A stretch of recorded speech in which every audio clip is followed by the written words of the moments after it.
All right, welcome to Panakal, a podcast for geeks, a show about good friends hanging out, doing the things. No, talking about things we all love. No, Wow, we almost had I really, it. I so close. I think I get in my own head about it. I was like, what am I doing? What am I doing? We're again testing out this StreamYard thing again. I'm pretty sure we're good to go for the month still. Um, People hmm can let me know if it doesn't work, I suppose. But I'm also testing out a whole new rig. My PC decided to act a fool, and the hard drive was making all sorts of funky sounds.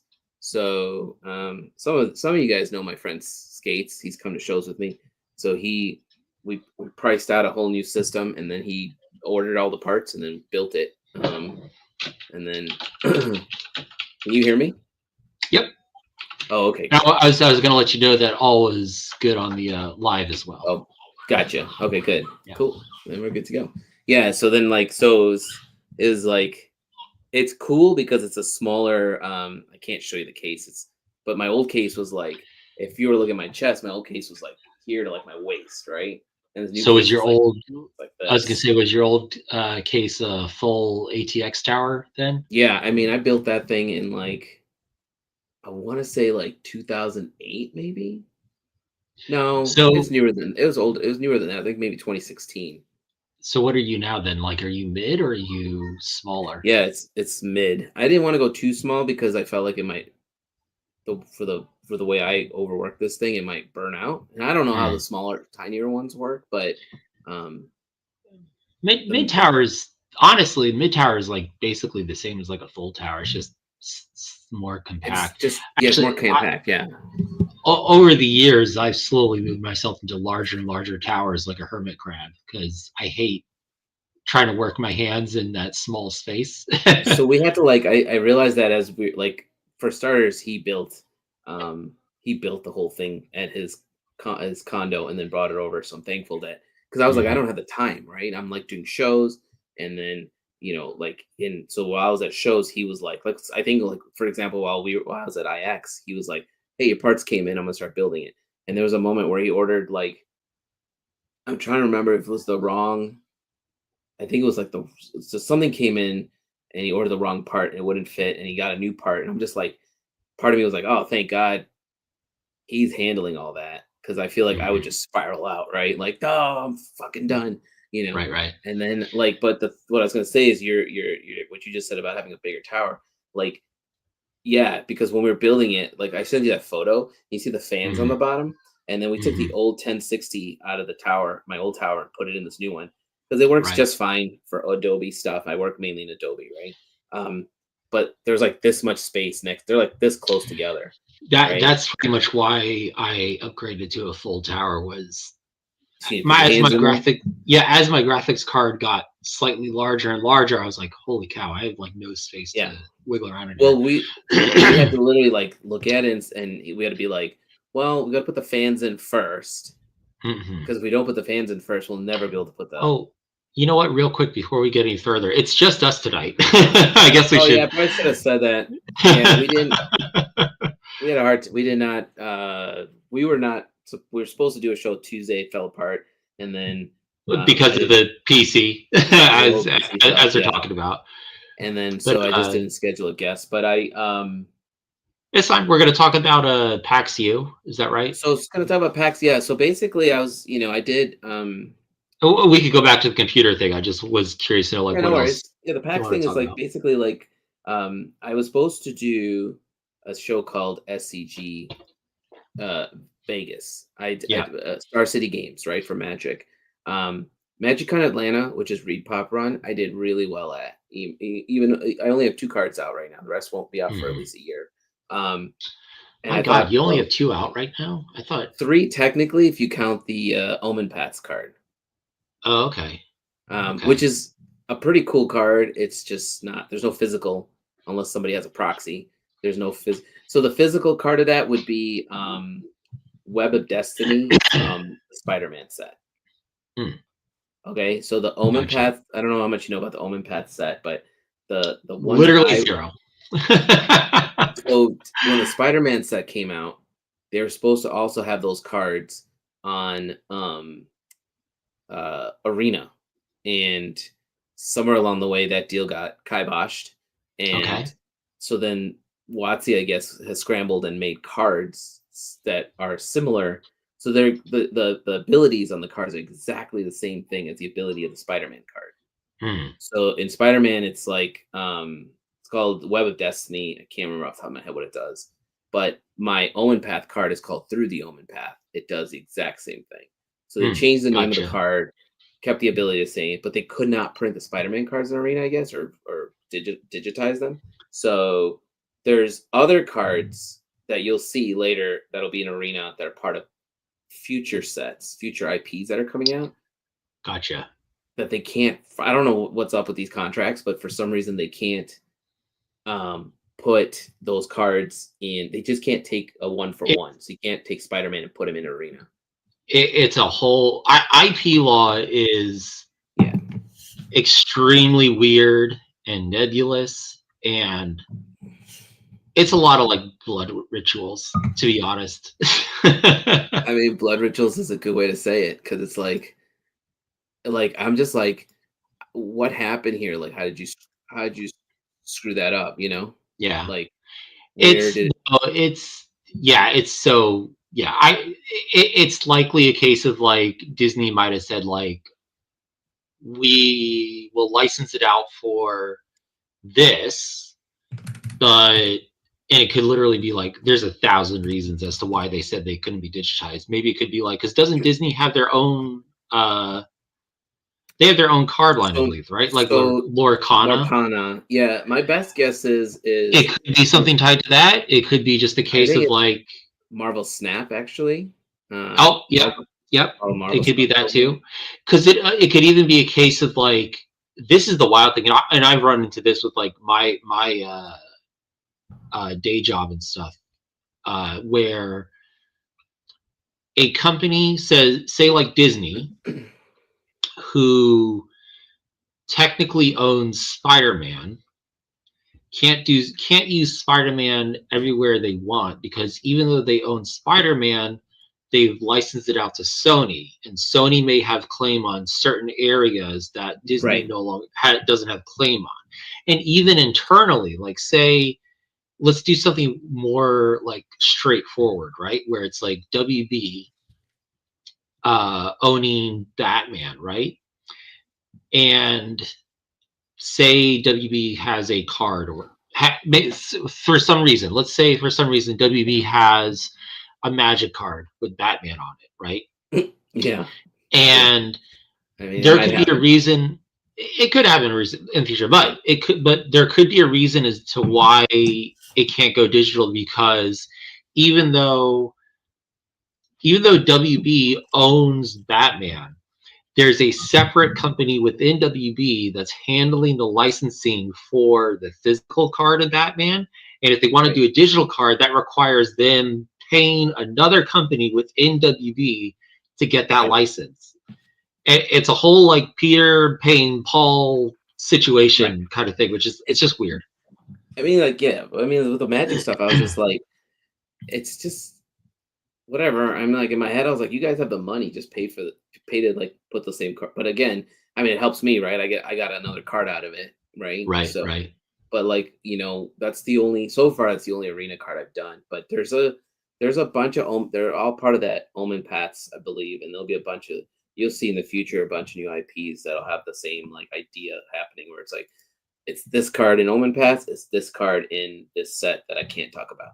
So Hmm. like so yeah, so I have 3 cards, and then I have more cards coming out in about probably not for a whole year at least. So, Hmm. but then their schedules change. So, yeah, but either way, I went to that show and I was like, I only have 2 physical cards. Now with the Omen Path card, I'm still allowed to make prints and playmats, which I did. And I sold a few of them. It's a cool looking card. I mean, I think I'm gonna pat myself on the shoulder, but I thought I did a pretty good job with it. Yeah, Um, yeah, yeah. so that show was really awesome. So in my head, I was like, well, I'll do Star City Games Houston. But those Okay. shows are very specific. And if you don't have a lot of cards to sign, they just like Houston. I don't know if it was their first time doing it or not, but it was probably the slowest show I've done in like 6 years. Like it was a slog. and it's Ooh, just because people are there to play Magic. Really, they're not really. And then if they're right. like, and then if they realize, oh, like the bigger name artists are there, like so, like Jason Angle, for example, was next to me at the show. He had a line like it was like nonstop people coming by to get signatures. So like he's cooking out signatures, charging for them, and making money. Whereas nobody wanted any like MagicCon Atlanta, which is Reed Pop run.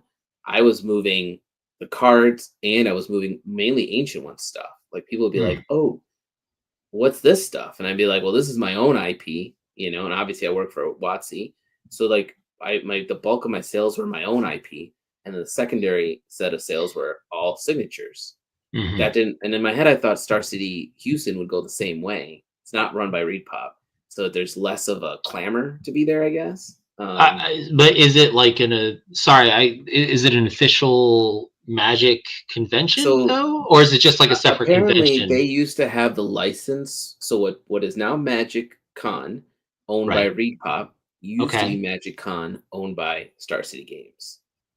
Oh. And I guess they either dropped the ball or lost the license or something. And then so the name recognition is there, but they're not as big as they used to be. And I Hmm. guess the bigger ones are the ones where there's I forget what they said, like the championship tournaments or something. So ours was just like Houston was like a preliminary event to see who gets in, I guess. So there's only like 600 people that showed up or something, like 700 people. That's not a lot for a show. Um, Right. and it was a lot of money. So then in my head, I was like, I'm not gonna do Star City Games Vegas because it was only gonna be like 1,500 people or something. And well, some of the artists did really well. I don't think I would have done well. And I had a booth at PAX, but I lost it because I decided to do Vegas initially. I Hmm. dropped out of Vegas. I messaged the people at PAX. The booth was gone. And then I was like, fuck it. I'm done for the year. I have no shows left. But then one of my friends, Bree, she tried to get me into, she works for a nonprofit. They tried to get me there to do a signing. Yeah. Um, so I went there. I bought all my stuff with. I was supposed to do signing. There's a bunch of problems with PAX where they just didn't want me doing that. And I'm not going to get into it. I was just like, that's cool. I'll just take my stuff down. And then I basically was like, well, I'm here. I might as well do some networking and hang with my friends, Hmm. um, which is what I did. And then I put up a social media post saying, hey, I'm here. I've got cards. If you guys want some stuff signed, or if you happen to have the cards, I can take them to the hotel room, sign them, and bring them back. And a couple of people were like, I traded for games. I traded for stuff. So Hmm. I still, I made the best of it, and I networked. And at the end, I got to talk, to the guy running the floor there, and he was super friendly. I told him what happened. I told him, I should have just done your show instead of trying to do the Star City show because clearly that didn't work out.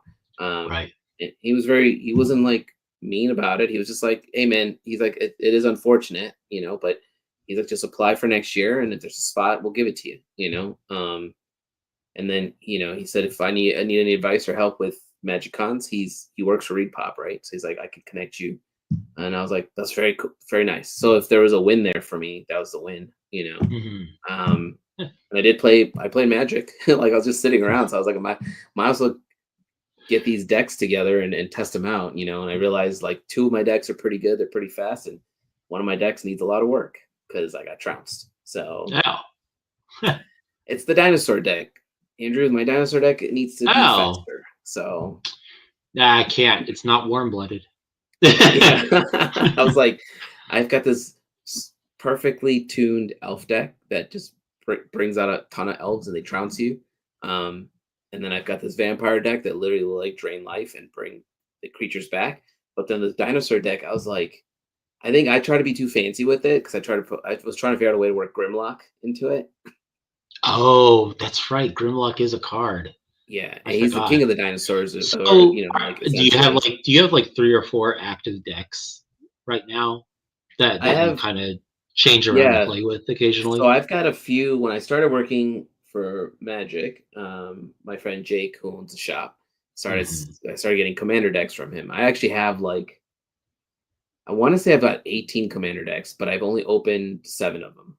So because I don't really want to open them all because I'm like, if I'm not gonna play them, there's no reason to open them. you know? Right. So like I opened the Lord of the Rings ones. So like I've got like the Lord of the Rings ones are great. Don't modify them. Like keep them as is. You know, Hmm. they're perfect out of the box. I mean, if there's a way to enhance them, somebody tell me, but I at the moment I'm just like these are good. Like don't fuck with these, right? Um the Dino deck is from a set called Ixalan, and it's actually pretty good out of the box. But I was, when you like look up YouTube videos and you read articles, there's Now, always somebody who's like, when you say modify, you mean as in like game wise, gameplay wise, or do you mean visually? yeah. So I basically you could buy them pre-constructed and just run them as they are, and I forget Okay. what the levels there are, but they're usually like level 5. Like I think it's on a scale of 10. I Hmm. can't remember. Which like they'll play just fine out of the box. But if you want to be better, like with it, like quicker maybe in a game of Commander, you have to Right. modify them. Like take cards out, put faster cards in. You know. Oh, okay. Okay. So I with the gotcha. Dino deck, I was watching. There's always somebody who's like, I got the deck, I did this. This is what I modified it to, and it works like this. So there's a website. I'll have to link you to it later, but basically every precon that's out, this website has gone through and said, here's a better version of this card. You should swap it out for this. And the problem with that is some of those cards are like $60 cards. And I'm like, I'm not Mm. spending $60 on the card, you know?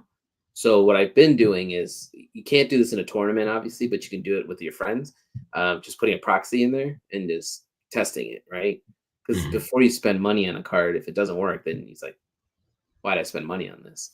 Um, Right. Now, Grimlock is a proxy because that card is $250. Ain't buying a What? $250 card. Yeah. So Wow. Grimlock came out. It was a. So I was talking to Tyler Jacobson about this at MagicCon Chicago. My Grimlock God. was what do you say? It was a there was a show, a convention that existed once called HasbroCon. It only happened once. It wasn't very good, and it went away. I feel like I remember hearing about that or something. I don't And know. Grimlock was the card they gave away to the players or Oh, so people. it's rare. It's rare. Yeah. It's very hard to find. And I'm just like, I've got like they're uh they're in a stack over there. So Jake hooked me up with I've got pretty much almost all the Transformer cards now. Mhm. So like there is a set that came out but a year or two ago, Urza's. It's like you're basically creating constructs. Um, and these Transformer cards, there was no Transformers like Commander set. There were like these cards came out in the booster packs, I guess, with this specific Urza set. So you can put these Transformers into this Commander deck and build a Transformers deck essentially, if you want to. Oh, It's pretty cool if you do it right. Which okay. Jake's deck is pretty good. So I was like, I will probably build that at some point, Huh. but it's fun to like the elf deck, for example, is most elf decks are built the same way. Build a bunch of elves, attack, you know. Mhm. But I designed mine to also like attack without me sending elves in if I don't have to, right? And that's mainly Yeah. because it's like sometimes you can't attack, So, um, but yeah, straight out of the box is the way to learn if you want to just try it. Interesting. It's just one of those things I've never had a super strong inclination to pick up. I don't know, just something about it. Like, I feel like with the way you tinker with stuff, if you got an idea, because here's like I said, like I got Eli sold me his Wolverine cards. There's only 5 of them. They came out of Secret yeah, Lair, right?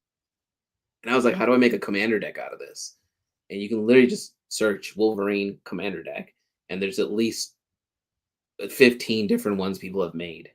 And the right, best right. one I found is called best. There's a card called Best at What I Do, and it's literally pumping up Wolverine. His abilities regenerate, right? You Hmm. basically, if you make sure you do it right, he might die and he'll just come right back.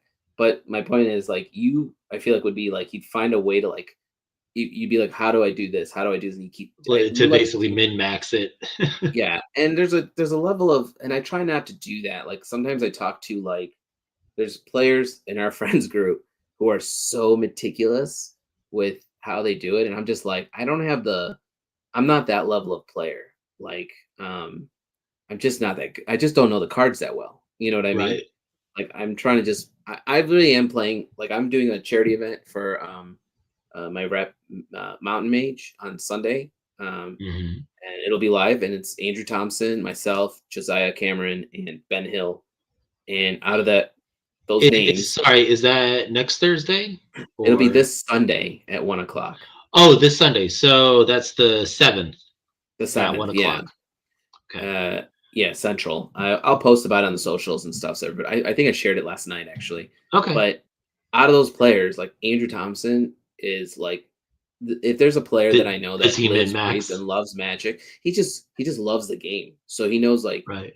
he knows all the cards. He knows all the cool little like he knows how to make one card work with another card perfectly. Like so like when he builds decks, I think he's like a mechanic, you know. But he's also the kind of player that like if you and I were playing him and we were about to do something dumb with our decks, like he knows the decks well enough to be like, hey, you might want to try wait and do this instead. Like he'll let you redact a move, for example, Oh, really? Okay. because he's playing to have fun. Like it's a Right. different story if you're in a tournament, right? Like, but if you're just playing with your friends to have fun, whatever. Yeah, it doesn't matter. Yeah, if you're like, oh, I meant to do this instead before that, I'm usually like, go ahead, man. Like again, I don't care if I lose. I'm just having fun, you know. And he will say stuff like when before we play, he's always like, do you want to play? Do you want a fun game or like a challenging game, for example? And challenging means he's probably gonna rinse you in like 3 or 4 turns. His decks are that good, you know. Wow. And then I think the second strongest player in that game is Josiah Joe, and Right. then it's Ben and myself, and I'm probably the weakest player because I just don't play as much as these guys do.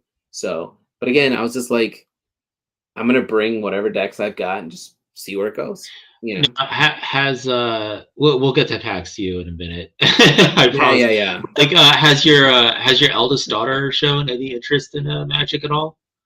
Or It's a little bit like she saw the Lorcana cards, and right? so I thought part of me wants to just take her straight into Magic because like Lorcana is fine. If you ever play Lorcana, it's actually ridiculously easy to play. Hmm. Uh, Okay. the concepts are similar to But Magic, that's except there's only online, right? Like, or no digital, right? Lorcana. There's physical cards for Oh, there are Lorcana. physical. Okay, I didn't know that. I thought it was Oh like my a god, dude! Hearthstone You weren't at situation. the Gen Con the year that Lorcana came out. There were brawls I at Gen I Con. still haven't gone to Gen Con yet. You've I never need been to to. Gen Con? No, I still need to get over there at some point. I mean, if you come next year, I'll get you a badge. They the year Lorcana was released, I think it was 2 years ago now. Okay. 3 years ago, because I think it was the year Leah was helping me in my booth. Like we walked up front to get because usually they have like show exclusives. And my friend, his kids played Lorcana, so I thought I'd go get a show exclusive for them. And we were like maybe 30, 40 feet from the booth. And I don't know exactly what happened, but the rumor is there was a line, and it was long, and there was a lottery for who gets in the line. And Hmm. apparently, the guy in charge of that booth, like there are people like, so let's just say here's the booth, and there's people waiting here, and the line's curving around it. The guy decided this would be the front, the first person, and now Oh this person no. waiting here, and like this, a fight broke out. Like people were like, I've been Nope. standing here for like an hour, you know, or whatever, before doors open, 2 hours before doors open, like, and it turned it like it literally was a brawl. Like from where I was standing, people like it looked like a mosh pit opened up, and I was just like, nope, like we're not walking over there. You know, this Oh was my like god. Thursday, so day one, and then Friday, which is day two, um, before doors open, they made an announcement saying if what happened yesterday happens today, they'll shut the whole booth down the rest of the show. Like it will Oh not wow. exist anymore.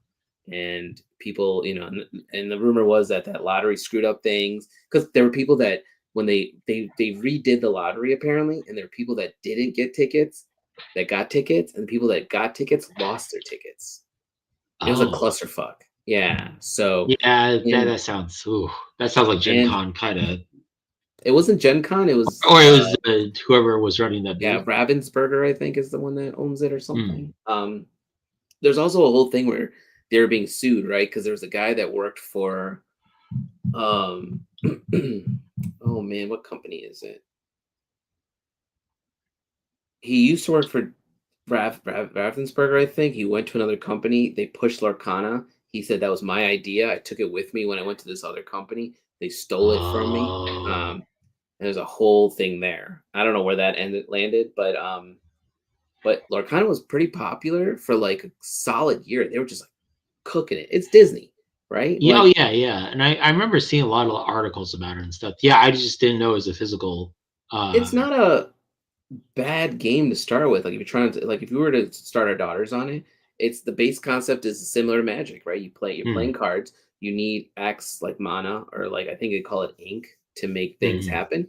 And or I forget now. I forget how you cast the cards, but instead of you losing life, you're losing ink, so you can't finish your story. I think is a mhm. base level. So I've got like 2 decks from it just sitting there, and then but then in my head, I was like, I might as well just teach your magic. To get back to your original question, I was like, I might as well just teach your magic. You're just gonna learn. And I have this 5-player. I think I've shown it on the show before. You can get it for like $30. It's like a 5-player starter deck Yes, I think from you have. Magic. Yeah. It comes with 5 decks, one of each color, and they're standard. It's a standard game, so it's not Commander, and it's basically just teaches you step by step how to play Magic, Hmm. and Okay. and if they can lock that down, because Commander is like that level up, right? Get the Right. basics down, and like I tell people all the time, like it's easy to learn how to play Magic. It's difficult to master how to play Magic, right? Because Mhm. when you got players like you know, Joe and Andrew out there and Ben who are just they're just really good. But it's Yeah, just also wrecking it. they're passionate about it. You know what I Yeah. mean? And I love magic, don't get me wrong, but it's just not like I have so many hobbies, like as you can't tell, Mhm. like I just can't laser if I laser focus. I was good at magic because I used to play in high school and I used to play in college and then I stopped, right? Because it was like my crack. Like I used to be good. I used to be able to put a card down. I used to be able to just be like, I know what that card does. Right. Now people put cards down. I'm like, what's that card do? I need to look at that real quick. Like no clue. Mm, So that's I don't know if that's good or bad, honestly. So, but I do have extra yeah. commander decks if you want one. So, Yeah, maybe. I don't know. um, It's there's some it's weird. It's like I have no idea how this even happened, but I have a bunch of Magic cards from the 90s. those are Um, probably worth something depending on. they're not. Excuse me. Let me just take a drink of water. I'll do the same. Um, they're not like first edition or something like that. Like Sure. it's nothing like the Black Lotus order, but they are early on. Like a lot of them are. There's a lot of people in it that are no longer magic artists and they're like doing their own thing. Like I have a couple like Tony Dittler. I can never pronounce Oh his yeah, last he name. did the Spiderwick. Dittle. Yeah, yeah, I know right. exactly what you're talking about because I've I messaged think him it's back and forth. Ditter Lizzie. Yeah, he did the Spiderwick Chronicles. Yes, yeah. So I have some magic cards of his before he did Spiderwick. I have Hmm. some Rebecca Gay cards. I I have play her some. Priest of Titania in my elf deck. Oh, really? She's got some Okay. good cards. And I've got some really early Jeff Miracola cards of his. Like I think My real early favorite on. from him was always Raging Goblin. I wonder if I have that one. I have to check. And then there's a bunch of artists that are like this is Oh, and all he like also did a Sky Shroud Elf, which is a great card. hmm. Old. These cards. I'll say this: like the cards are early enough where there's not a consistent like because like even though the decks nowadays like all there's so many different artists nowadays on magic cards and everything, right? But like Thousands. the decks all have a certain like cohesiveness to them in terms of like a Right. look and all that. I look through my cards and I'm like, man, there is no cohesiveness here. I I don't mean, see it. the card. Now, yes and no, because nowadays they have so many different styles in the deck. You would it wouldn't be cohesive, honestly. I guess it's like Unless you got like a pre-con. right. I guess it's like when I look through it, it's like it's very much like a whole bunch of different styles, mediums. It looks like Mhm. even just like quality finish. Like going back to this, like the Rebecca Gay one, I remember being pretty good.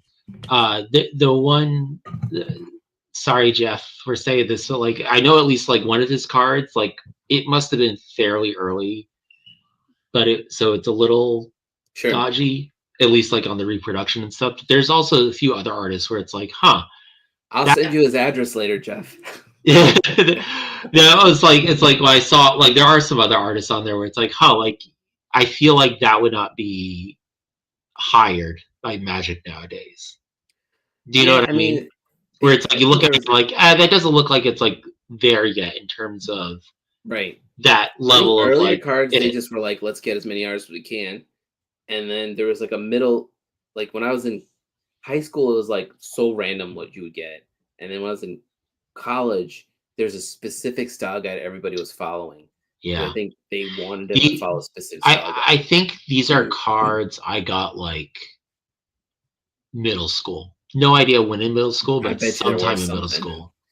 Like I got my friend Skates is sitting on a ton of dual lands. I'm like, holy crap, these are worth so much money. I'll have to dig them out and send you some photos then, because like they're just in this little like cigar box I have that also Are they sleeved at least?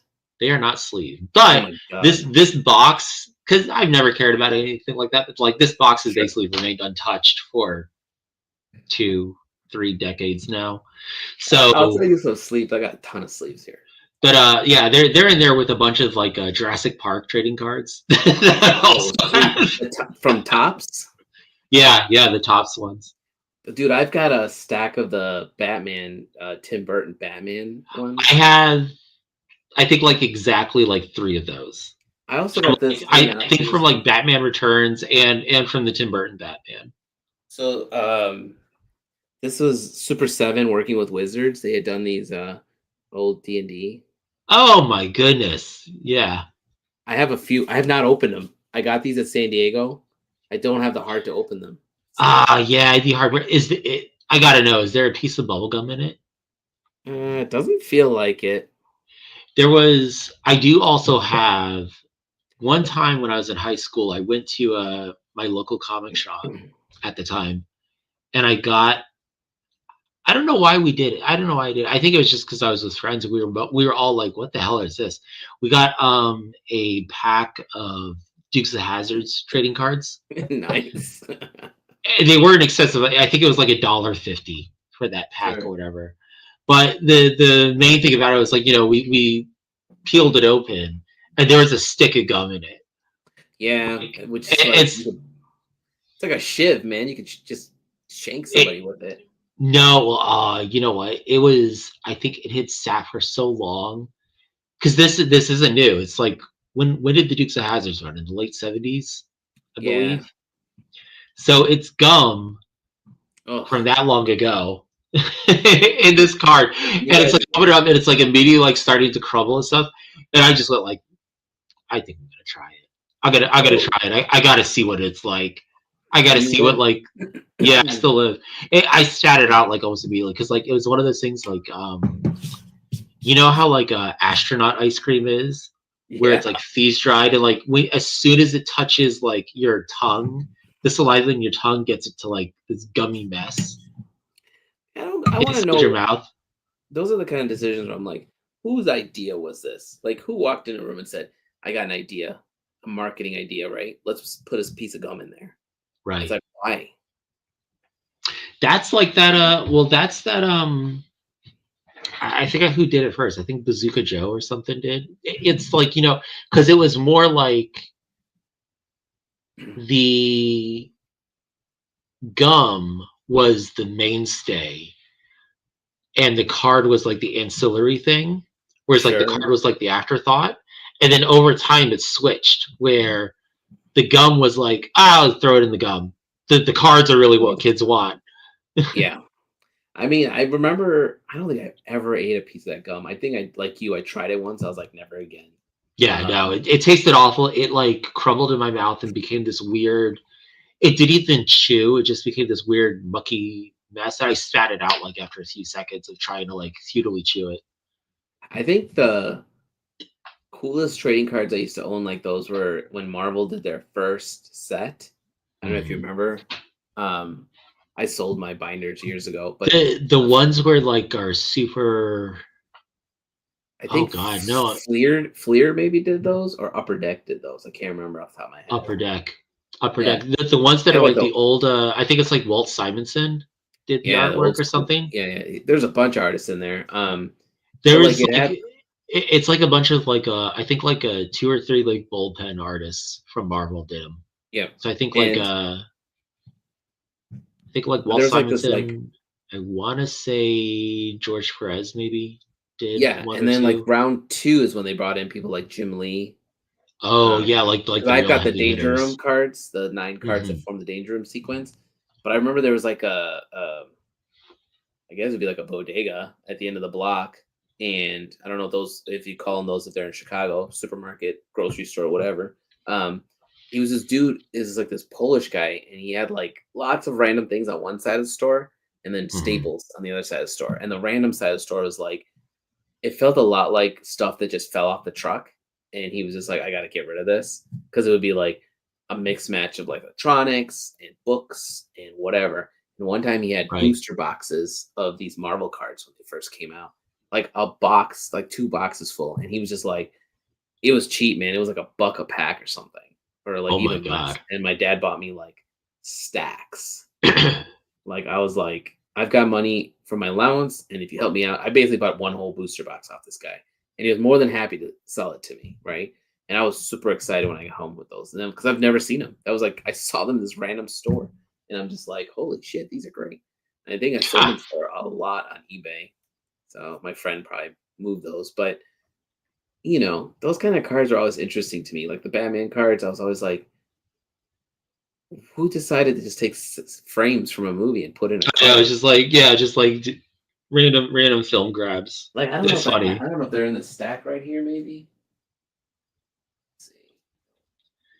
But yeah, and you know what's funny is like the Jurassic Park ones, they're a mix of like it's weird. It's like it's a mix of like screen grabs, but it's also a mix of like production photos, like behind the scene photos and stuff.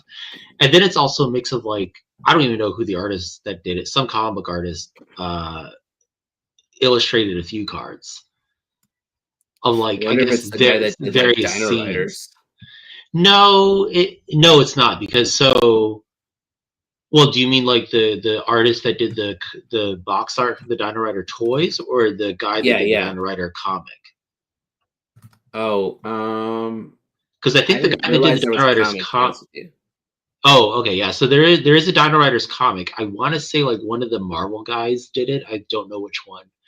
Um, the guy that did the box art though, like I forget his name, but I actually have this other toy line, Beast of the Mesozoic, which is a newer toy line. It's like accurate paleo art dinosaurs and Mhm. everything.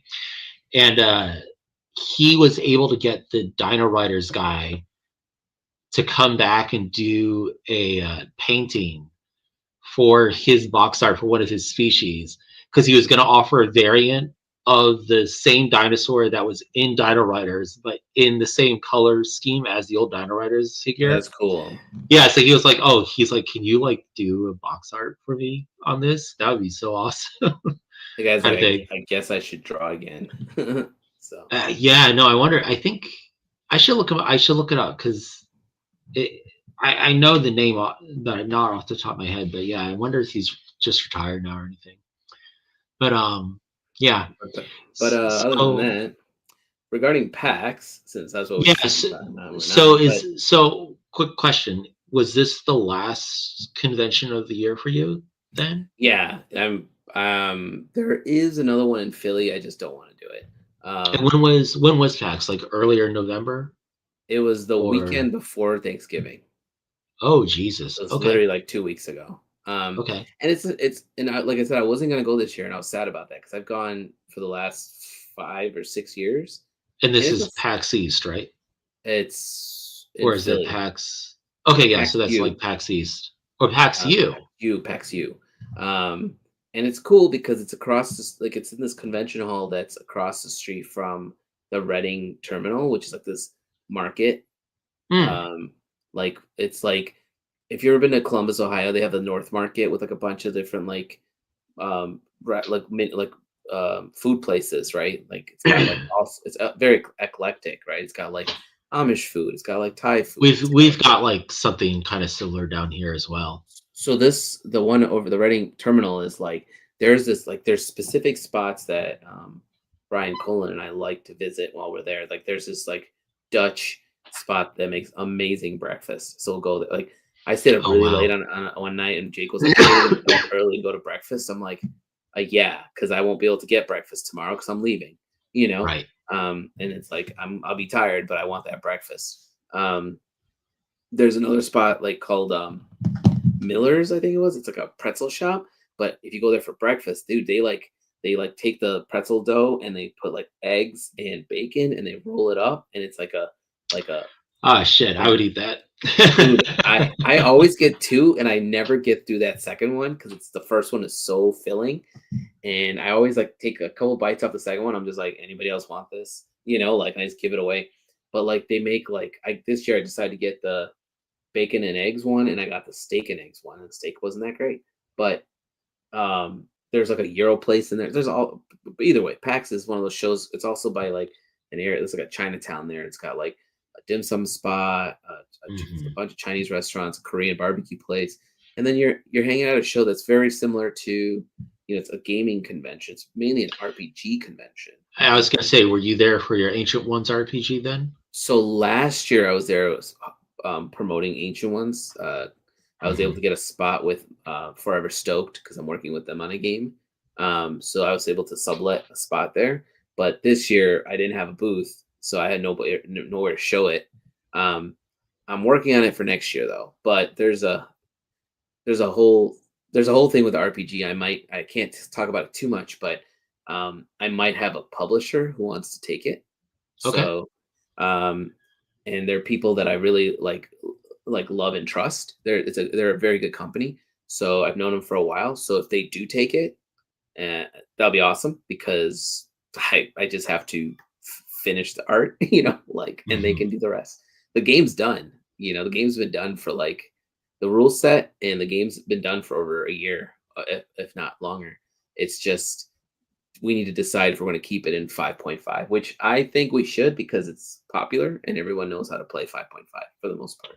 Right. Um, so I did, I did some networking at PAX. It's kind of nice. It was kind of like IX this year for me, where I didn't have a booth, so I was able to like talk more as far as interact with It what was like a little more relaxed and everything, yeah. even though at IX everyone kept saying I was too quiet for some reason, and everyone thought I was. People kept messaging me asking me if I was depressed, and I was like, I do why? remember you telling me that, yeah. Multiple people messaged me asking me if I was mad at them, and I was just like, no. Um, you'd know it if I was mad at you. Yeah. Um, Yeah, but just like burnt out on life, man. I was just tired, dude. I had I was literally Yeah, like, since I had nothing to do, I'll be honest, since I had nothing to do, I was just like, each night I was like, I'm just gonna pop an edible and vibe with my friends. yeah. And this is what I did. And at PAX, I didn't do that too much. I basically went and caught up with, like my friends there. I was checking out. So my friends at Pirate Board, which is an RPG, I've plugged on this before. Dude, they showed up with this. This is probably the most elaborate booth I've seen at any. Right now, I've seen booths where I'm like, that booth is probably the best booth I've ever seen a show. These guys are winning. It was a legit. It looked like a pirate ship, like Oh, wow. ground up. It was like I will. I wish. Hang. I don't. Do I have photos I can share? Hold on. Let's test a theory here. Hang on. I think if I I was open gonna it, say you could use our present feature. yeah, I think if I go to, I just don't want to show all the photos from it. So I Right, think I right. can go here, do this. Give me a second, guys. Because this So booth you was like a legit pirate ship. And the boys put in a lot of work. mhm. So It's you two didn't brothers. you didn't have a booth this year. Did you also not do a showcase table at a LuxCon? No, I was going to, and then I decided, you know what? I just want to hang. Like, Right. I don't want to do anything else. I So think like whenever I get back up there, that's probably what I'm going to do. Because the last time I remember, the last time I did a showcase table, you're schlepping like that that's the thing, panel and right? all that. Yeah, So it just here, sucks. Just sucks like like taking all that on a plane and everything. And I don't want to drive up either because that's going to take too long. yeah, it's just a mixed bag of like, so I kind of was like going back and forth on a showcase table, and I kind of had a similar feeling. So I was just kind of like, last year I had traditional work to show off, which sold Hmm. out within 2 hours. So then the rest of the time I was just standing there because people do like my work, but it's also a little bit of like they've seen it, so do they want more of it? And this year I was like, Right. I don't really have anything new to show you guys because like most of my stuff's on NDA still. So what am I doing? So I was just like, I'm just going to walk the floor, and I still had to bring stuff because Shayna needed to borrow my walls and stuff, which whatever. It took me like 20 minutes to put them up and take them down, but Hmm. it was different for me because I haven't walked the floor like that. I think the last time I did that was when you were there and I came to your booth to buy stuff. Oh So wow. yeah, so That's that's the like last that's time I like walked the floor. pre-COVID. Yeah. Yeah, so like I was like because last year what happened was there was a person there and I still haven't found them. They had these like little vials with like fairies and stuff inside of them. They're really Hmm. cool. They were like cheap. They were like 25 bucks, 50 bucks. And they had all these little like creatures and aliens and stuff. In my head, I was like, I'm gonna come back and buy one of these on the last day of the showcase. And I had to work my booth and then I forgot. And then when I was gonna go back, I had a portfolio review with Cynthia Shepard, and I was like, I gotta do that. Right. So then by the time the show was over, I spaced on going to that booth. And then this year they weren't back. So I was just like, or this was 2 years ago, because in last year I was looking for them and they weren't there. And then so in my head I said, I need to spend more time walking the floor and looking at all these other artists, because the main show artists, you know them all for the most part, and you've Yeah. seen their work. But the showcase is so vastly different. And if you've never seen the showcase at a LuxCon, do yourself a favor and do it, because there's so much to see there. Like the main show is the main show. Again, you want Yeah. change. I'm trying to see if I can share the screen. So And hang the on. main show is kind of like, for the large part, it's largely static because kind of the same artists are in the Yeah, main LuxCon show or whatever. The showcase is interesting. I've never walked it, I don't think. Or no, that's a lie, because I think I walked it the first year before I started tabling again. I walked it around then, and then why is but this I view? hadn't like walked it since I was like tabling there. Yeah, exactly. When you're tabling there, you just don't do it. I don't see this photos folder for some reason. Oh, I see. I can do it this way. I'm so confused by what this is doing. Are you doing and you're doing it through the StreamYard? So I went to, yeah, so through StreamYard, I should be able to go to Chrome tab. And then in Chrome tab, I think it's because it's, I think I understand what's happening. Hold on.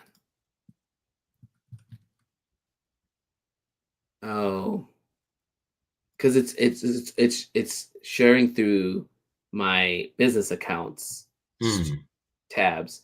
So there's no way to share it. Whatever. Don't worry about it.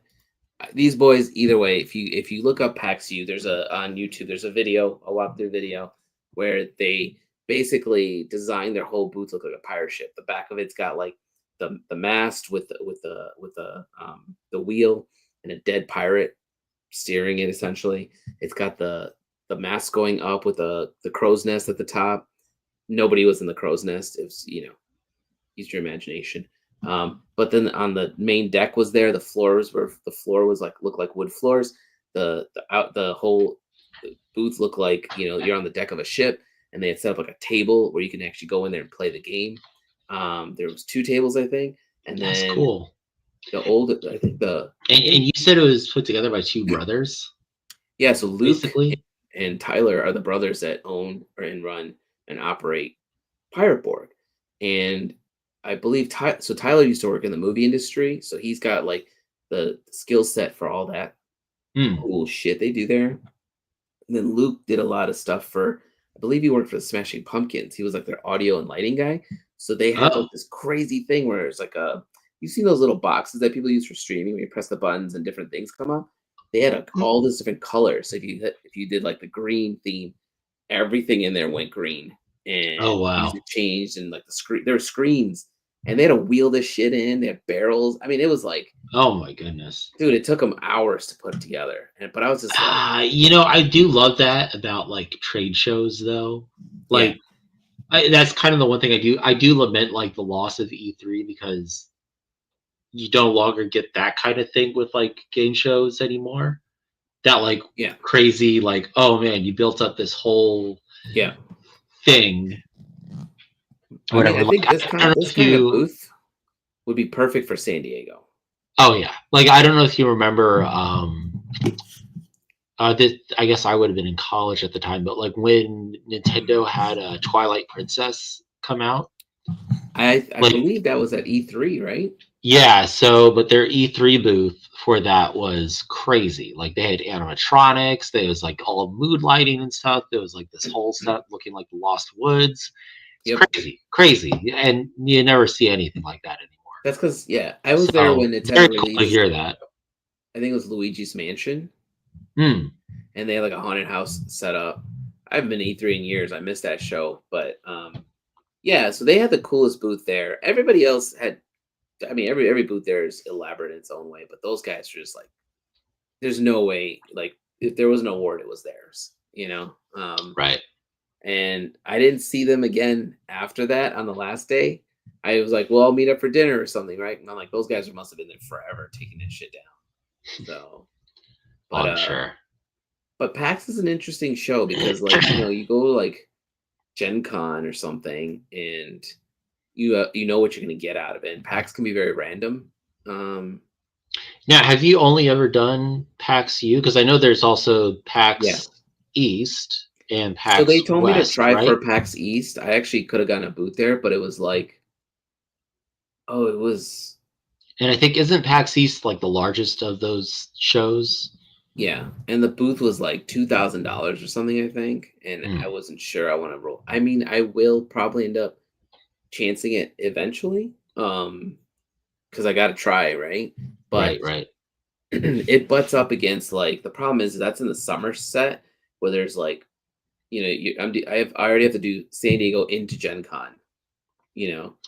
Yeah, you have like some real heavy hitter shows And that this year I did, you know what they are too in terms of right. like I mean, this year I delivering did and all that. go into Gen Con, and then after Gen Con, I flew to Texas for a signing, you know.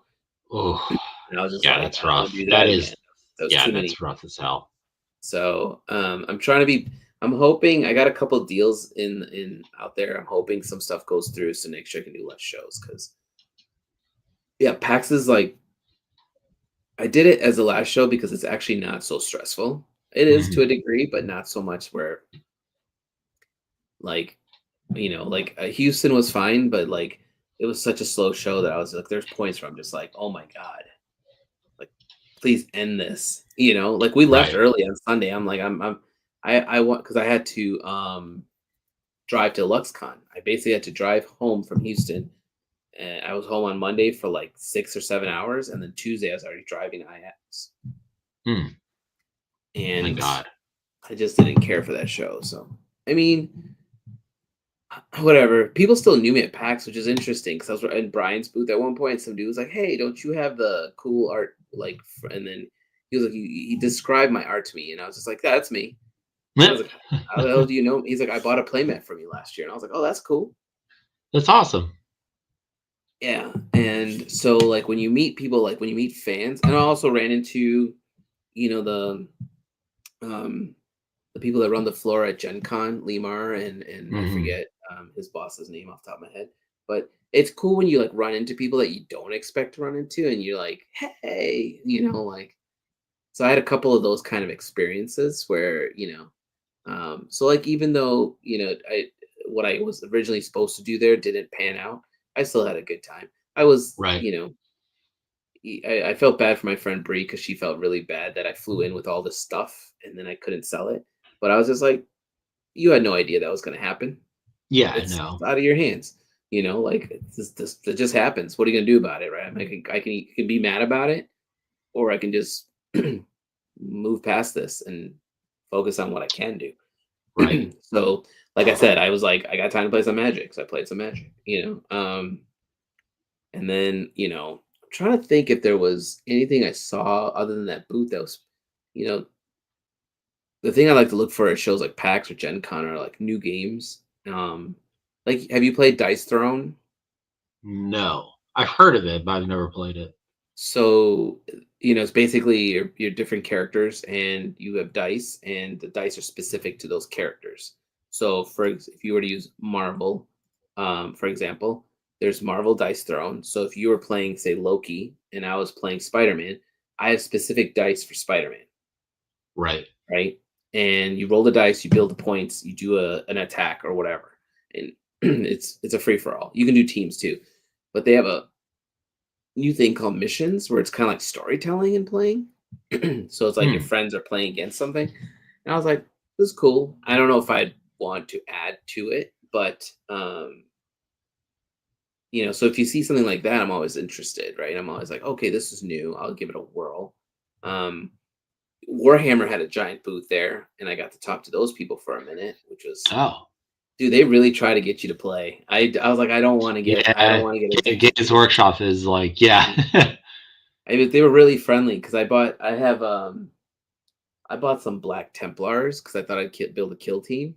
It's a Okay. smaller version of the game, and apparently, I still don't know why, but Black Templars can't be in a kill team. Oh, really? I was like, I don't make it make sense, please, because I Yeah. thought I needed like 8 characters, and this thing's got 8. I thought so, Right, right. but apparently, you have to buy a specific kill team set. I'm like, what's the difference? That's I feel like that's very silly.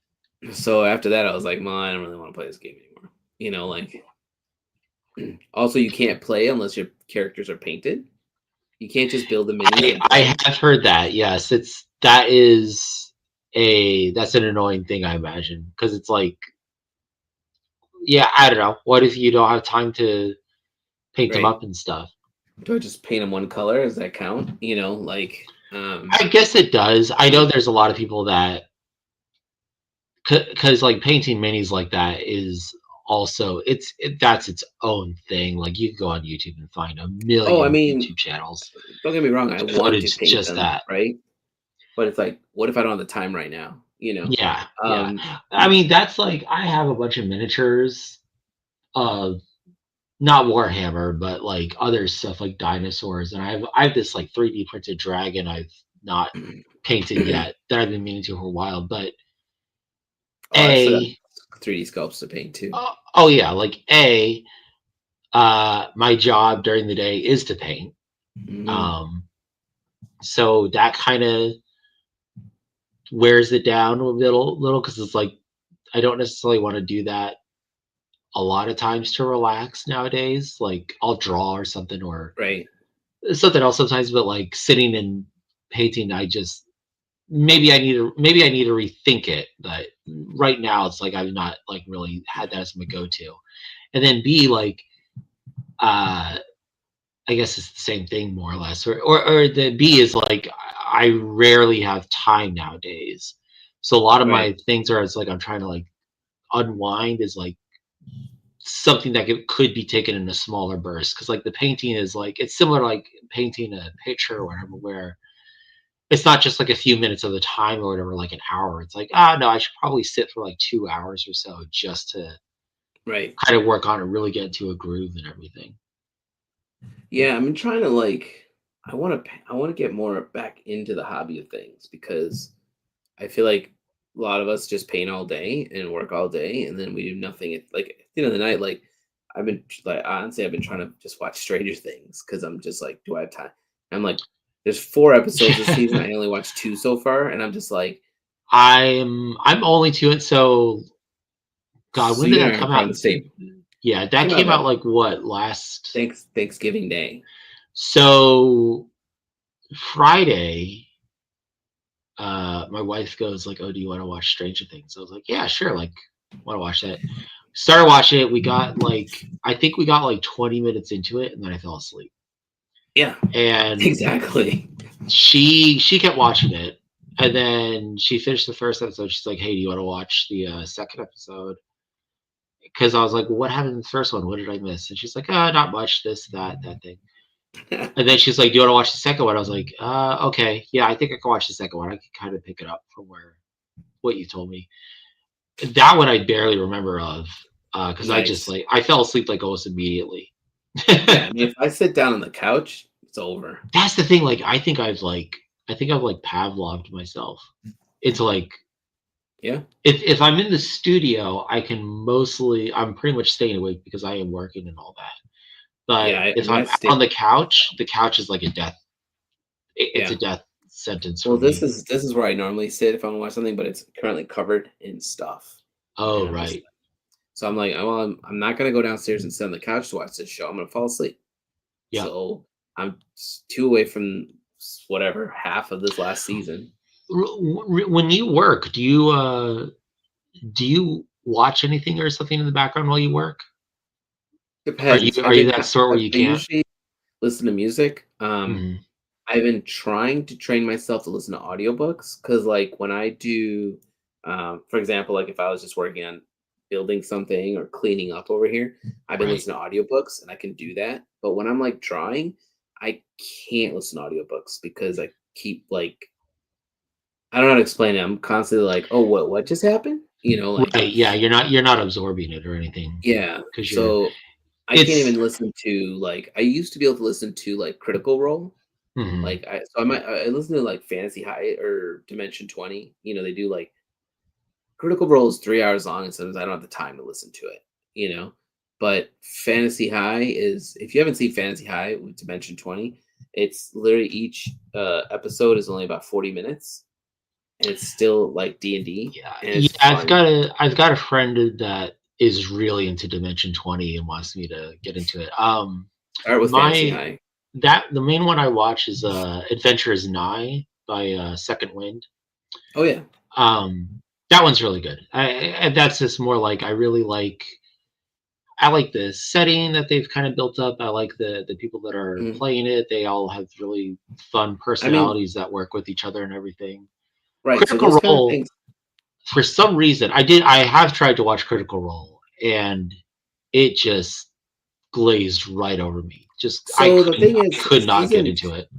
So I when I started watching it for the first time, a friend of mine had said start with campaign 2, which is what I did. So that yes, because like I first started watching season one and I was like, it's not really for me.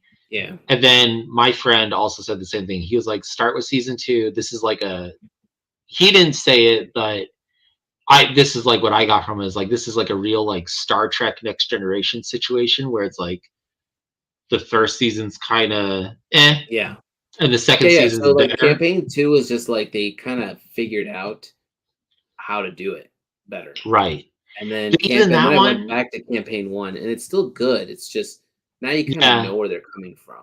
even that one, the second one though, like just I'm not really sure what it is. If it's just like if it's like too overproduced or what, but it Sure. like just didn't like I don't know. It's weird. It like didn't even lock. It didn't lock with me. And then Uh, yeah. but the I Dimension mean, 21, I know like I've seen clips of it and stuff, and it's like okay, yeah, this seems more like this for some reason engages my brain a little more. So yeah, I've been meaning to get around to it. I don't have a it's yeah. dropout subscription right now. So like those that Dimension 20 stuff. So I've been stuff like that I can keep up with, but full books I can't. Um Right. so I am also well, so drawing wise, I can always listen to like a podcast or something in the background. Um, right. when I'm painting, because I knock on wood, by the time I've painted, I should have figured out everything. So the actual act of painting is not too crazy because it's kind of like, oh, I'm going through the steps to get it to how it looked like on the study that I did and everything, right? Like I know what kind of colors I need to mix. I know generally like how it needs to get assembled because I've done like a color study and all that.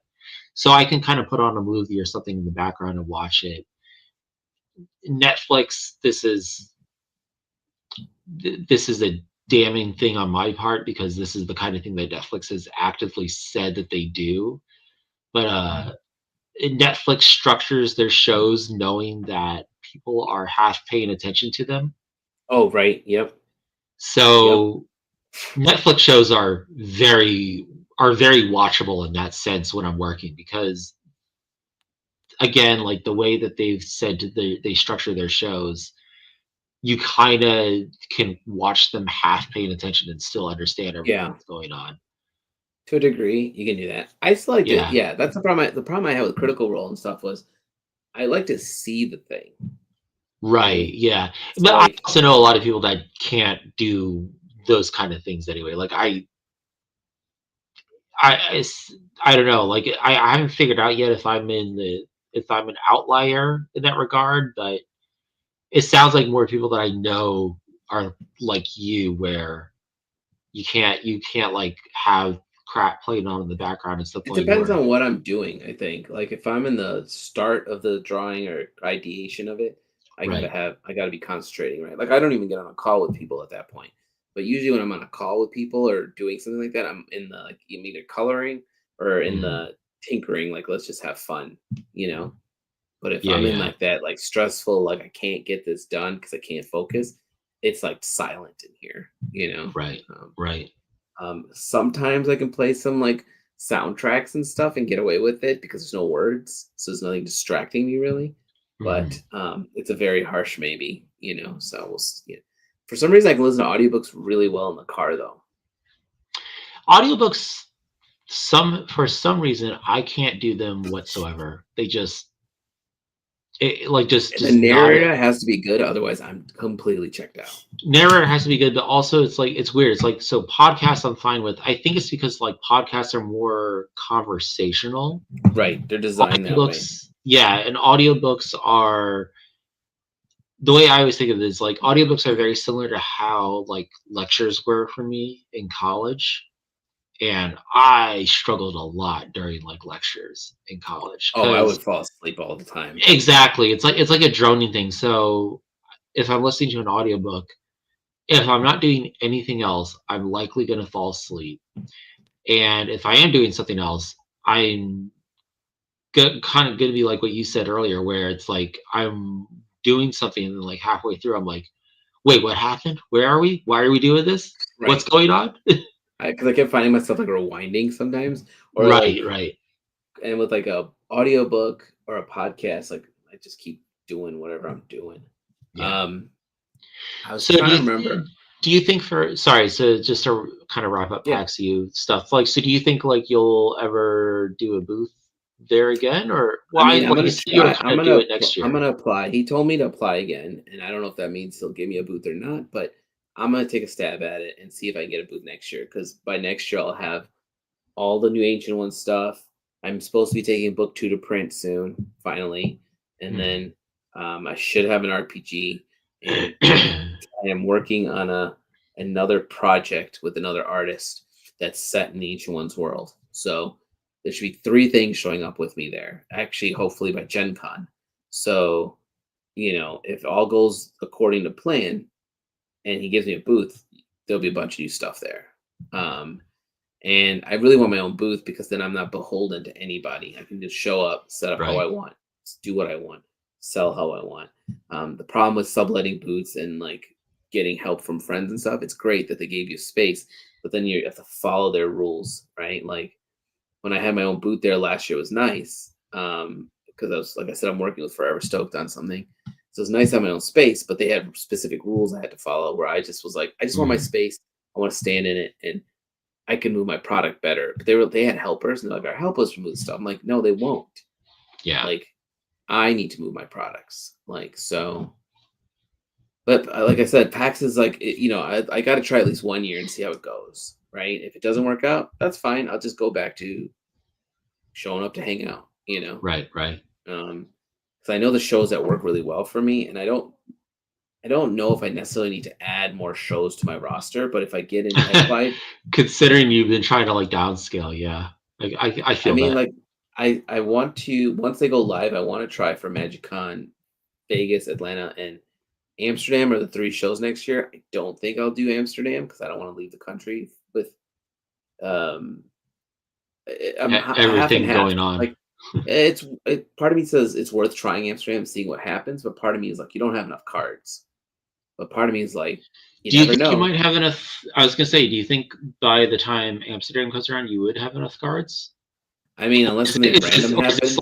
Is this like you need to be like Jason or Steven, where you've been at it for several years and have Yeah. like a I substantial mean, catalog? yeah, like Angle's got like 240 cards or something, right?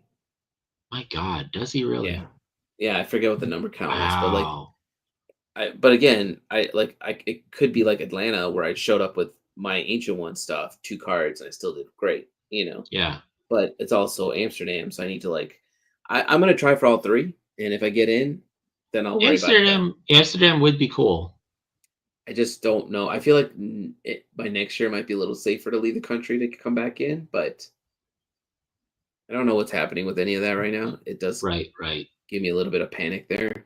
Like, will I be let back into my own country? So That's very valid. Very, very everyone valid. seems to be leaving and coming back with no Yeah, problems. So, um, but there's always weird one. There's always weird things that happen nowadays. But yeah, no, it would be cool though. yeah, That is a country I've wanted to I've visit. Is Holland? Wait, is it Holland? Right? yeah. No. No, Oh, it it's in is. it's a good thing both of us know where Amsterdam is. I know, right? Wait, or is it Denmark? Sorry. It's Denmark, I believe. Yeah. Let's Okay. confirm that. Because isn't Netherlands. Capital of the Netherlands. Oh, wait, Netherlands. Jesus Christ, that's right. Oh my God. Guys, we're not good at geography. Sorry. This is why we are artists. But like if I go like there's things there We like just know that because we have a friend that lives in the Netherlands. yes. But I mean like if I want to plan it out though, so if I were to get in, if I were to go, like supposedly there's a Van Gogh, however you say Oh, it. A whole yeah. museum there, right? And I was like, he's one of my like he's definitely an inspiration for my impressionistic style. So I was like, I would love to go check that museum. I'd feel very bad if I couldn't see that museum before I was gonna say, like, if you were to go, it would be less like, yeah, like you would have the magic stuff, but it would be a very poor use of resources to just go just for magic and not take advantage of the Correct. fact that you're in Amsterdam as well Right. to check out things. Yeah. So I'm just like, but we're about an hour and 15 minutes in. I don't know if there's anything else I can really say about PAX other than it's a show that's worth trying. Each one of those shows is different. Like PAX East, I think, is mainly video games oriented. East or West? I actually don't know. I don't remember. One of those two is very much focused on video games. The other one's, and this PAX U is very much focused on like RPGs and games, board games. Right. Did you actually I forget if you actually mentioned, did you play any games at PAX U that you really were interested in, or? So I played the Dice Throne missions game, which is cool. There's a company, I've seen them on Instagram. I didn't realize they were actually a physical company. I thought they only sold online. They have a game called Moonrakers. They're every let me see who makes it. Moonrakers board game. IV Studio. If you look it up, the game, it's like the design of it, it's a beautiful looking game. That they have good designers. They have a cool concept. Are you frozen? No. No. Okay. I'm just listening. I was like, oh no. I was like, he's frozen. He's still. So I'm a graphic designer. So from a graphic designer's point of view, right. it's done really well. That aspect alone. Oh, really? made me want to buy the game, but it was like $60, and I was like, I don't really want to spend $60, and they didn't really want to do any art trades. I usually try to be like, hey, can I trade you art for this? And they didn't want to, so I was like, cool. But they had like 4 or 5 games that all look great. And the Moonrakers game, he was telling me the concept. We played for a second. I liked it. I probably would have bought it if it was a little cheaper. But I try to look for 5 players and more, because my friends group here, when we play, there's 5 of us normally.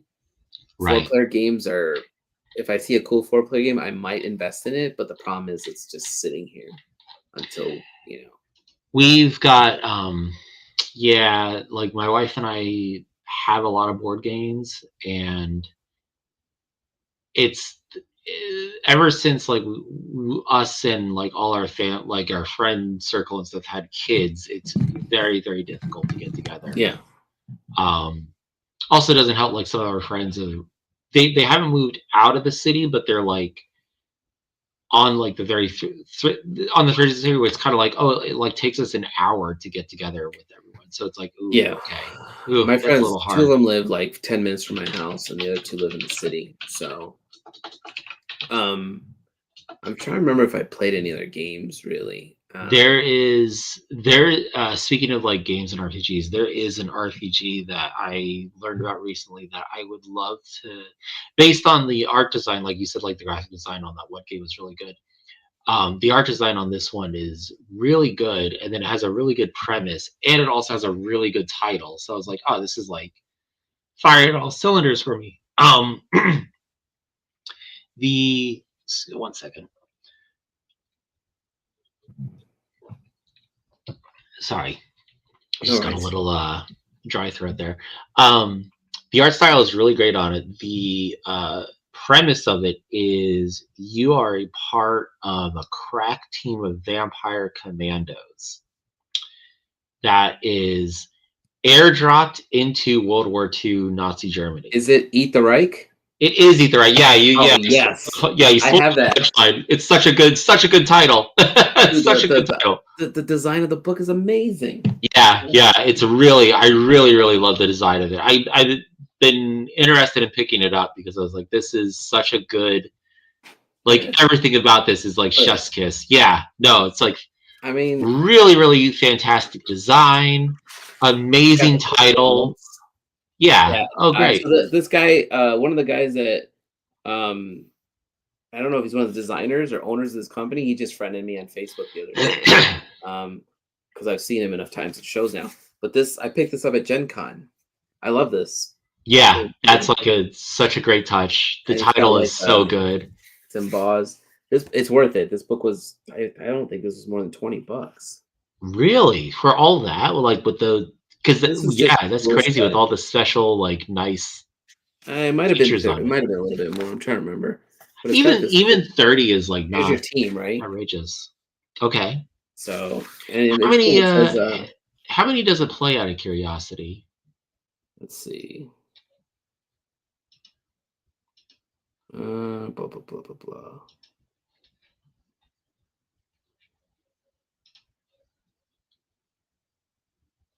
Let's say playing safe. Oh man, yeah. Sorry, the book is like only $30. That's astounding. I don't know how many people can play it. It's a role-playing game, so I imagine you put as many players as you want. But it literally says you're a unit of crack vampire commandos, coffin dropped into occupied Paris. You have one mission: drink all of Hitler's blood. Yeah, fantastic, amazing, like premise. Yeah, I remember so the first year I saw this, it sold out, and I was just like, dang it. So I was a little more on top of that the second year. And then, but yeah, I gotta kind of wrap this up soon because we're running a little late. No, sorry. I wanted to show you this book before I forget, because we were talking about dinosaurs. Yeah, you want to? Is that? Oh, what is that? Anatomy of Dinosaurs. It's funny because it's the highly accurate and 100% correct in every way. The Anatomy of Dinosaurs, right? But it's let me see if I can find the Stegosaurus, because I saw it and that just made me. And then this guy the artist drew in here and signed it for my kids. Oh, amazing. Yep. But like, here it is. So Ben and Elise had picked this up, and the whole time I was reading it, there's little things pointing to the thing, right? And like Right. here it says brain the size of a ping pong ball. This says literally everything about a stegosaur says I feel attacked. And then here it says she loves me not. She loves me not. Had these babies installed by a Brazilian plastic surgeon for just 42,000. See brain size, and it's like all Amazing. like I think this was the Velociraptor one that was funny. Hang on. I mean, there's like you name it. So like this one says listens to murder podcasts while she runs. Gets out of bed at 4 a.m. to run 30 miles, then to eat 3 rotisserie chickens. I would consider any one of these an accomplishment. So like every single dinosaur in here has like something funny, and it's got the years, the era it lived. They compare it to the size of a vehicle. So there's some Okay. education. There's education mixed in with comedy, I guess. I bookmarked something. So yeah, so this page goes on forever, right? Here's the. Oh wow. I mean, it's a great book, and I think it's That's like fun. yeah, sheldoncomics.com. Yeah, so Speaking like of this says, like this one says, these actually pick up CB radio. Breaker, good buddy. This here is cargo. We gotta line up bears. Please note this is authentic trucker gibberish. This is like speaking of dinosaur stuff, like I got a new 3D printer recently, like as we've been talking. We got the same about one, that. right? The Centauri? Yeah, the Centauri Carbon. And my initial stuff, I was printing a lot of like organizational stuff from my garage. Like I installed like a bunch of like plywood. Have you ever heard of like French cleats? Yeah. Okay, yeah. So that's what I have on the back of my all my big metals.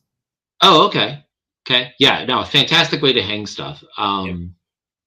So I over like I had the week off of Thanksgiving and stuff. I just had some extra vacation days and everything.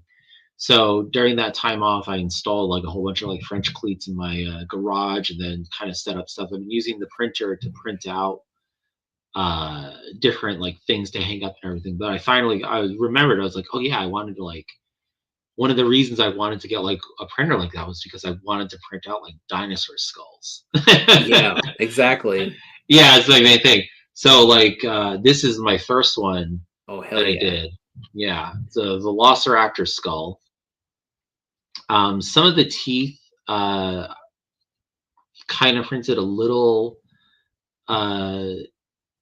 weird.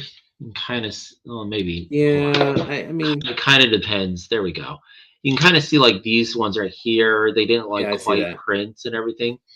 So I may just go back in with like some AV like epoxy just to. Did you use the 4mm nozzle on those? Yeah, I didn't switch the nozzle. All I did was I lowered the layer height from 0.2 to 0.1, and I got a 2mm nozzle. The only other thing I did besides that was like I changed it to tree supports, and that was it. Like my skates printed like he got the same one too. No. So, he printed so our friend's son loves trains, and he printed like a track and like these like a cave system, like a mountain with like a cave and everything. Mm-hmm. And we were at this Friendsgiving last Friday, and dude, the print on it is so smooth, like smoother than I expected. It really is, yeah. It really is. Like, even like I did a print on this initially at like the regular layer height with the 0.4 nozzle, but I don't have any other kind of nozzle, so it's just that. But at the regular layer height, because it was like $18. Right. The regular layer height though is pretty good. That like because this was like the top, you could see the grow lines on it very obviously. This one around, I did like the 0.1 layer height, and they're nearly non-existent on Yeah, the the flat ones on this surface like here. the bridge and stuff, I was like, man, I can't see anything on here. And I was like, this is clean. Yeah, So we got the 2 millimeter nozzle because I was gonna print some like miniatures and 8 stuff, right? miniatures, yeah, and he was like, Yeah, you want the smaller nozzle for those. So right. Yeah, I'm curious to see because seeing this, I was like, wow, like the resolution of these things has gotten really, really good since like my recollection of how FDM printers were, where I imagine it being like, oh yeah, you got very visible yeah. grow lines and everything. The surface feels kind of like bumpy as a result, and everything's like, no, this is actually quite good. Um, honestly, like the only tell that I have of like this being obviously a FDM print is like some of the underside things where the supports or whatever were like maybe not sufficient or something. And Sure. then the some of the teeth in this printed a little squirrely because Yeah, like like you mentioned I that. heard, yeah, the person that originally made this, they had the teeth separate, right? Oh, and they just glued them in? And they wanted you to glue them in. So I was like, okay, What? right. That's So like you ever have you seen Kingdom Death? They did it's a miniatures game, right? And they Yeah, had yeah, this yeah. creature that had Well, like 100 hands, tiny I know, hands. I know the one. I know the one. I think we I think It's a I really started cool the one. movie, but I It's I great. imagine that would drive me insane. I think Yeah, this when we was played it, we did like 5 or 6 hands, and I was like, I'm not doing any more of these. yeah, this was crazy because like so yeah, they wanted me Oh, to that's cool. like glue all these teeth in. So I said, fuck that. And I took it into Blender and I just like Oh, you made positioned the your own. teeth. Yeah, I just positioned the teeth into the I'm gonna have jaws to themselves. get that STL file from you. Yeah, I'll send it over to you. So like the bottom jaw printed really good. I think it's because like the teeth were oriented towards the top, Yeah. so they built up. This, I think the supports would have to be adjusted or something on it. I just did like automatic supports. Sure. But because of that, like the teeth are on the bottom of this, the way it was oriented. So that's also why like some of these teeth do not come out right Right. the way they did. But again, like out of all of them, like it was only like a handful of them that kind of got weird. So I looked at it, I was like, well, I've got like plenty of like epoxy sculpt clay and everything I can use to fix that. It's not a huge deal. I'm just right now that I have this one, I'm trying to find some other skulls before trying to like go through the effort of having to make it myself or something. Because I'm sure I there's mean, some that would other be the ones that smart way to do it. exist. I'm sure somebody made them already. I know someone has. I had downloaded. I printed out this one like ages ago on like my resin printer that was smaller, and this is a scan from a skull from the American Museum of Natural History. Mhm. Um, so I just got to find some like that where, I ooh, gotta like what find. do you got? You know? There was a booth before we close this out, but there was a booth at PAX that had like mini. It's all like fantasy stuff, and he had like a beholder. He had a Oh, Tiamat with like 4 heads. He had a Cthulhu. Those are the three I bought from him, and they were maybe like they would fit right here in the palm of my hand, and they had like what do you call it like a shield behind him, like a wooden shield okay. or like Yeah, frame a plaque. Yeah. plaque. That's what I'm looking for. So like he had big ones. He had one that was maybe the size of my head, but it was like $60, and then I could get three for 60. So I went with the smaller ones because I was like, Hmm. I don't really need the big beholder. It was cool looking, but I don't know if he hired a sculptor or if he sculpts them himself. But they were like really, I'm like they'll probably be in by. He's got to ship two of them to me, and one Brian's got to ship to me by at some point. But I'll Hmm. bring them on the show once I have them. They were like really cool looking sculpts, and in my head I was like, I would like to make something like that, because it's like just like the Tiamat is literally like it's like a just part of the body and then the 4 heads. The Cthulhu Right. is just his. It's That Cthulhu, man. You can't you just that is another thing I wanted to do is like just print out some busts of like some of my dinosaur sculpts and us. just Yeah, have that's what I was looking those. for. Yeah. Yeah. Um, but it's not a bad idea. And if you do a line of those, I feel like you could sell those really well. Yeah. Yeah. Probably. Like I mean, definitely because you're like not gonna. You're just gonna sit on them. So I mean, a lot of it is like just for my own amusement stuff. But yeah, I could see something like that. Dude, people will Um, buy them. I'm telling you, this guy had he had a whole line of those, and he had a whole line of like what the F were they? Dragons. They were all different dragons, like oh, a winter dragon, a summer dragon, right, a fire, right. whatever, poison, whatever. I don't know the dragons, but he had like 15 dragons. His booth was nonstop. He's just cooking these things out, and it's like you would do the same thing with dinosaurs. Essentially, Yeah, everybody likes dinosaurs, so something's wrong with you if you don't yeah. like dinosaurs. That's all I gotta say about that. I know every kid likes dinosaurs at some point. But we're an hour and 30 in, so we got to wrap this up. Yeah, let's wrap it up. But so I'm trying to see if I can I'm trying to see if I can get Scott Brundage for the next episode. Maybe next week. Okay. So I'll talk to him tonight, and if anything, next Tuesday we'll back on a regular time slot. So I don't know if this time slot's better. Who knows? So Yeah. Either way. Tuesdays seem to work for now. So all right. Well, I'm gonna wrap this up. Give me a second. If anyone has any questions about PAX that I didn't answer or whatever, feel free to email us. It's in the bottom of this video. Oh, before we leave, Yeah. where can we find you? Oh yeah, that makes sense. The old usual stuff. You just everything's under AllenPanakal art except TikTok. Still, I'm trying to.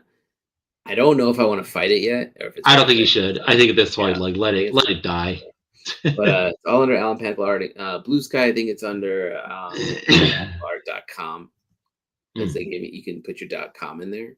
I'll double check that. But yeah, or if you just type in AllenPanakal.com, it'll point you to all the Ancient One stuff too. And where can they find you? asidesart.com. There's also that's my handle and everything. Recently, a little bit of bookkeeping. Recently, I shut down my store on my site. I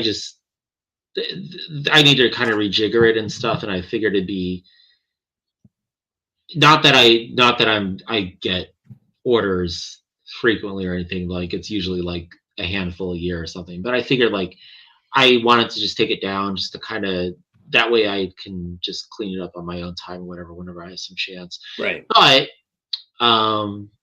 Poster Posse, who I started working with, trying to think, not this year but last year, they recently launched their own store on their website. Poster I was gonna say posterposse.com. I don't actually think that's the case. Hold on. Oh, it is posterposse.com. Okay. And on that though, they started offering some prints, and I have some of my artwork on there as prints. Nice. No IP artwork, so I had a on my website at the until recently. I had my Nosferatu print. I had my Watership Down artwork and everything. It's none of those. It's all basically right now. It's only prints of my original artwork, but it's some of the ones that people have liked a lot of. So you can get it through there now, and they have a printer that handles it and everything. Basically, just it was one of those things. They emailed me they emailed a bunch of us saying hey, we're planning to kind of do this thing, and then for me, I was like, oh, this is kind of perfect timing because I was thinking of shutting down my own web store for now for a little bit. So yeah, so they have prints up on their website. I have a original on Everyday Original this Sunday as well. Nice. On December 7th. It's going to be the little study I did of The Fly from John Carpenter's, or sorry, not John Carpenter, David Cronenberg's The Fly. So that'll be there on Everyday Original. I can't remember if I have anything on there this month. I don't know if you do. I gotta double check. I'll message Miriam later. Yeah. I have to double check to make sure that mine is last time. So quick side story. A few months ago, like I'm in like a rotation of like 4 pieces this year or whatever. My last piece, I forgot to schedule it, and it was just sitting in the drafts. And Oh, she texted me like later in that day. She's like, "Hey man, today's your day. Do you have anything for it?" And I was like, "What do you mean? There should totally be like something it in should have there." gone live. Yeah. Yeah. And then like 30 minutes later, I checked. I was like, "Oh my god, I'm sorry. It's in drafts." And then you got it done. I'm such a dummy, but yeah, no, it's fixed. So yeah, I'll have the piece there on Everyday Original on Sunday as well. So if you are interested in that, you can check it out. It'll be on the newsletter, I'm sure, for that day. Sounds good. All right, guys. Well, hopefully All people will right. tune in next Tuesday once we have an actual guest. All Yeah, totally. right. Let me take us offline. Give us a second here. Thanks for watching, everybody. Yeah, thanks for watching. And no outro video. So.